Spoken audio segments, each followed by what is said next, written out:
ఉంటే నేను అడుగుతా ఉన్నా, ఇలాంటి వాళ్ళ వైఎస్ఆర్ వారసులు అని ఒక్కసారి మీరందరూ కూడా ఆలోచన చేయమని కోరుతా ఉన్నా. వైఎస్ఆర్ గారి మరణం తర్వాత, నాన్నగారి మరణం తర్వాత ఆయన పేరును, ఆయన రెప్యుటేషన్ను సమాధి చేయాలని చూసిన పార్టీ, ఆయన పేరును ఛార్జ్ షీట్లో పెట్టిన పార్టీ, ఆయన కొడుకును అన్యాయంగా 16 నెలలు జైల్లో పెట్టారు. నేను అడుగుతా ఉన్నా, నా 16 నెలలు నాకు ఎవరిస్తారు అని అడుగుతా ఉన్నా. ఇంత అన్యాయంగా జైల్లో పెట్టిన పార్టీ ఇప్పుడు రాజకీయ స్వార్థం కోసం మరింత బరి తెగించి ఆ ఛార్జ్ షీట్లో వైఎస్ఆర్ గారి పేరునట, నాన్నగారి పేరునట మనంతట మనమే పెట్టించామంట ఆ ఛార్జ్ షీట్లో.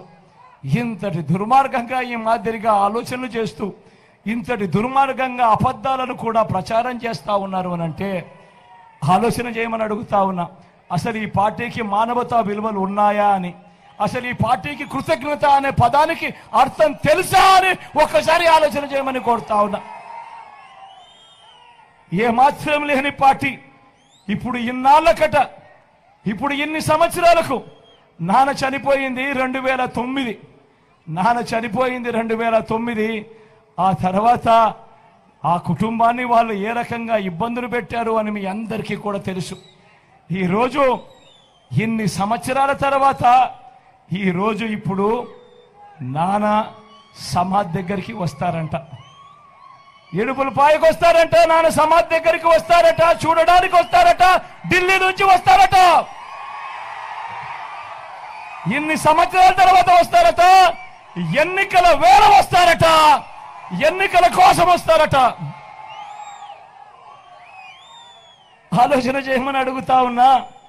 ఆ పార్టీకి ఆంధ్రప్రదేశ్ ప్రజలు, వైఎస్ఆర్ గారి అభిమానులు ఏనాడో సమాధి కట్టారు ఆ పార్టీకి.